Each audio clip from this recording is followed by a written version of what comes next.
Well, welcome to the Reinventor's Mindset, insights about transformation from leaders who have done it from the inside. We're about midway through season one of the Reinventor's Mindset, and I thought I'd take the moment to actually shift gears a little bit and put myself in the spotlight and get asked some of the tough questions around the journey so far. And so if today is something that, resonates with you as a listener, then please let me know, because I have been thinking about doing more of these reflections as I go forward on this journey. And I'm always open to ideas. So if you have any ideas for future episodes or future content or future guests that you would like to see on the show, then please send me an email. Before I get into the reflections, just a couple of quick asks. If you like the episode, if you like the content that I'm putting out, please do hit subscribe or follow whatever platform that you're listening to. It makes a huge difference to my ability to keep producing the content. And then secondly, if you want to dive deeper into the conversation, if you want to find a bit more about what's going on behind the scenes, please subscribe to my newsletter at www.reinventorsmindset.com.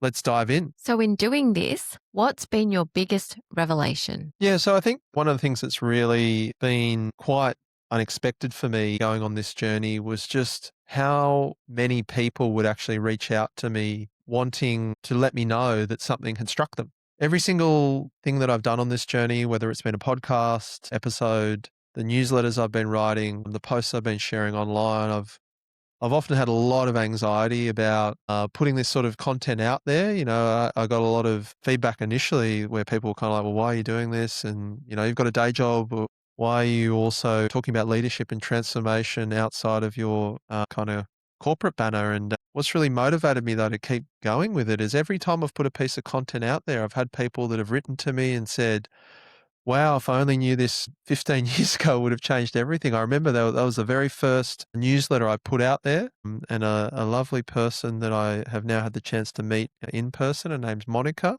She reached out to me and said, if only I had have known about this 15 years ago, it would have explained a lot around why driving innovation is so difficult in large-scale organizations. And so whilst I haven't built a massive audience yet, I feel like I've built a really strong connection with the people that have listened, and I've got a lot out of that. So that's probably been my biggest revelation. That's wonderful, building a community over there. Have you had any lowlights or challenges on the journey? There's been plenty of moments of self-doubt, I would say. Like a lot of people, I've struggled a lot in my life with truly believing that I was good enough to achieve things in new domains. Like, despite the success I've had in different parts of my career and my life, like everyone, I think when I'm trying something new and it feels difficult and feels embarrassing, you kind of have this drive to shy away from the difficulty of learning new things. And this has been a huge learning journey for me. It's been a huge learning journey in terms of, understanding the technical side of recording a podcast, understanding the technical side of sharing content online. And there's been plenty of times where I've been like, oh, this is just too much effort. I've got enough going on in my life. I've got a great, fulfilling career. I've got a lovely, fulfilling family life. I've got plenty of things I love doing outside of kind of my day job. And so I have questioned a few times around, why am I doing this? Why is it important to me? And is the juice kind of worth the squeeze? And I guess, those are difficult moments. But what I've just kept coming back to, I suppose, is what I said in the first answer, which is it means a lot to me when what I put out there connects with people, number one. And then number two, I've just learnt so much, like, whether or not I keep doing this for 6 more episodes or 600 more episodes. The first 6 have been such a learning journey for me, and I've got such a wonderful chance to learn from other leaders, and leaders that I don't necessarily get the chance to work with every day in my day job. What would you do differently? I think the messiness of the way that you start things, you always look back and go, oh, I could have done that differently. I could have done that differently. But I really, it's one of my frameworks. So I have to believe it, which is like, the difficulty is the teacher at the end of the day. And so even though I kind of look back and go, oh, geez, I wish I'd have maybe not made that mistake or not done this or not done that, I kind of think that that's part of the process, part of the learning journey. And my boss at work, he's a West Tigers fan, Andrew, and he, if you know anything about the West Tigers, they haven't won a lot for a very long period of time. he said this to me at work once. He goes, oh, as a Tigers fan, what you learn is you either win or you learn, right? And I think it's a great little metaphor for the messiness of starting something new. Yeah, I would say some of the lowlights have been the sleepless hours and the late nights. I don't like the feeling of not being present in the time that I'm not in the office and feeling like I've taken that time more away from my loved ones. I haven't liked that feeling at times. I also have found it difficult at times, I think, to feel like I'm adequately preparing my guests for the podcast. I would love every guest that comes on to my podcast to feel like it's the best podcast that's ever been on, right? And when you're early in the journey, you're kind of doing it on the smell of an oily rag and doing it in between hours, you kind of have to accept that you don't have the setup of a Stephen Bartlett or a Joe Rogan, right? And so I've tried to look past that and really just focus on the quality of the words and the quality of the questions and the quality of the conversation. You have had an amazing lineup of guests. Which moment has stuck with you? You know, there's 2 or 3 that come to mind immediately. Having Rob, the CEO and founder of Maker's Mark Distillery as the first guest on my podcast it meant a lot to me that he said yes to that. He really gave me the opportunity to start a conversation in a series, and I think he brought a lot of listeners to that first episode, and I really appreciate that from him. And he said something during it that has stuck with me. Nature is really the maker, and I found that a really amazing line to kind of sum up really what's been at the heart of Maker's Mark over time. And then 2 things that sort of has struck me from my more recent episodes was Nicole Lindner spoke a lot in her episode about the lesson that she has learned through her career being Western values and goals and Eastern values and goals. And almost the lesson that she's learned being if you're always chasing success, if you're always chasing the next thing, then you're never going to be happy. Whereas in Eastern culture, I'm really learning that happiness comes from within rather than from outside of you. And it was something that was reinforced in the last episode I did with Karina Galliano, who's actually a lecturer at the University of Sydney. And the name of that episode is actually Unlearning Fear.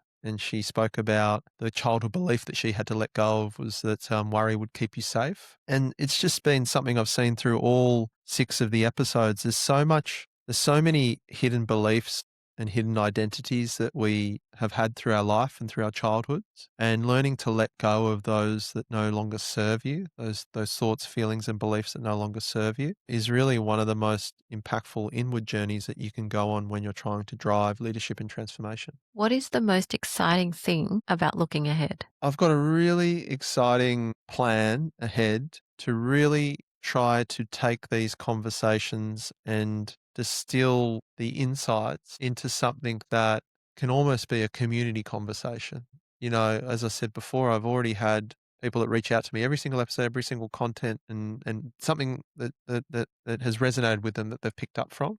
And so I'd love to take this from just being a two-way conversation between me and my guests to being something that the audience really feels that they can contribute to and shape. And I would love to get a more diverse set of guests on that aren't necessarily from a corporate background. I've got a few dream guests I'd love to have on at a future point in time, I think. And yeah, I'm just also just looking forward to just staying consistent. Like my plan is 1 episode a month. And if I can do that and get to the end of the year with 1 episode a month, I'll be stoked. I love that you mentioned you had some dream guests. It's almost like you forecasted the next question. Who would you like to feature on? And it's not limited to celebrities and sporting stars. I've got this concept in my mind that we as leaders in corporate environments can learn a lot from what leadership looks like in other domains. And, some of this is on me. Like I know some people that I need to reach out to and want to reach out to that I've met through different moments of my life that I'd love to have on the show. If she's out there, Linda, my swimming instructor that taught me to swim as a 34-year-old grown man and then helped me feel confident in the ocean and then do a triathlon. I'd love to have her on.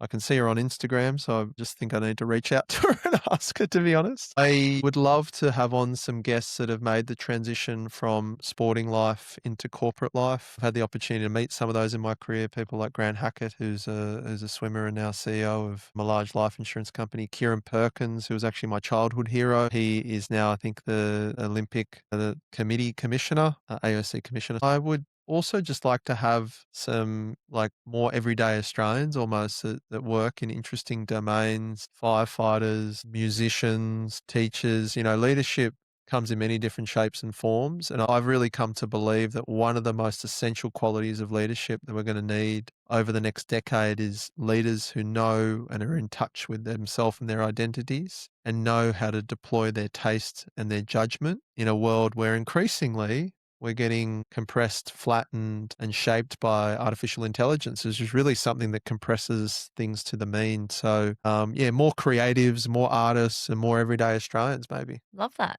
So you must have anticipated this last question. Okay. What childhood belief did you have to let go of to become who you are today? I could probably spend a whole episode answering this one, but I'll keep it short.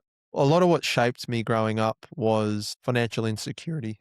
Like that was really the number one thing that shaped my life, my career, and my decisions for most of my life. I grew up in housing commission for most of my teenage years after my dad, who had a factory up in Brookvale, he got cancer. He lost that business. We weren't able to continue paying the mortgage on the place that they owned in Fairlight.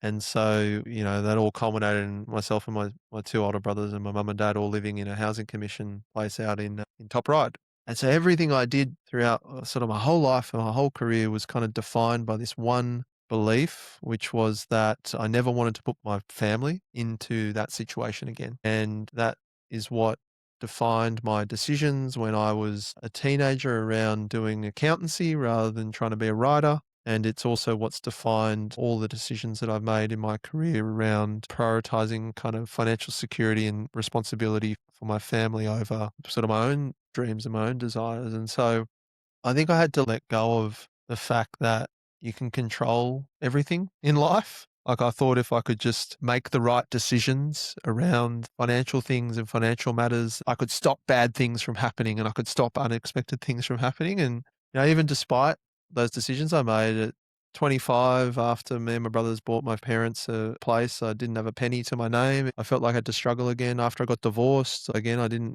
have much money for a long period of time. And I've found a way through those things. And I guess, knowing that you have that inner strength, you have that resilience, that you can find your way out of different difficult circumstances. I've learnt that about myself, and that matters much more to me now than whether or not I've got, lots of money in the bank account. And so moving forward, I really want to make more of my life decisions around from a place of confidence in myself and confidence in my ability to get through difficult moments rather than trying to avoid reliving difficult moments that I had growing up. I hope that was interesting for everyone listening at home. That was a bit of a gear shift for me. I enjoyed the opportunity to reflect. I also was probably a little bit confronted by it. But as I said at the start of the episode, if you have any particular questions, ideas for future content, or if you have a way to get in touch with Kieran Perkins, I know he's out there. Hopefully he's listening. Kieran, I had on my wall growing up, just so you know, a little A3 poster that I made in primary school after you won the gold medal from Lane 8 at the Atlanta Olympics when you were